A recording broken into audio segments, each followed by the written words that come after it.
શું તમે ક્યારેય વિચાર્યું છે કે આ નાનકડું સ્પીકર આટલો જોરદાર અવાજ કેવી રીતે આપી શકે છે?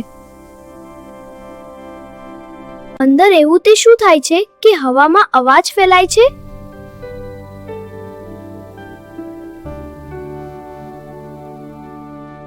અંદર મેગ્નેટ, કોઇલ અને ડાયાફ્રામ સંપીને કામ કરે છે.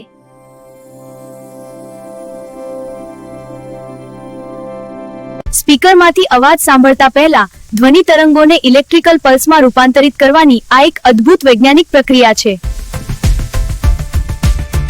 જ્યારે વીજળીના સિગ્નલ કોઇલમાંથી પસાર થાય છે ત્યારે તે ચુંબકીય બળ પેદા કરી કોઇલને ખૂબ જ ઝડપથી આગળ પાછળ ધકેલે છે.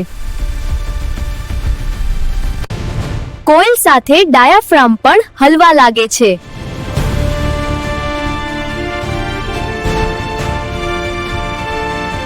ડાયાફ્રામ દ્વારા સર્જાયેલા હવામાંના આ તરંગો જ આપણા સુધી સંગીત કે અવાજ બનીને પહોંચે છે. જો તમને વિજ્ઞાનની આવી મજાની વાતોમાં રસ હોય તો યુટ્યુબના સર્ચ બારમાં ભટ્ટ અલ્પેશ લખીને સર્ચ કરો.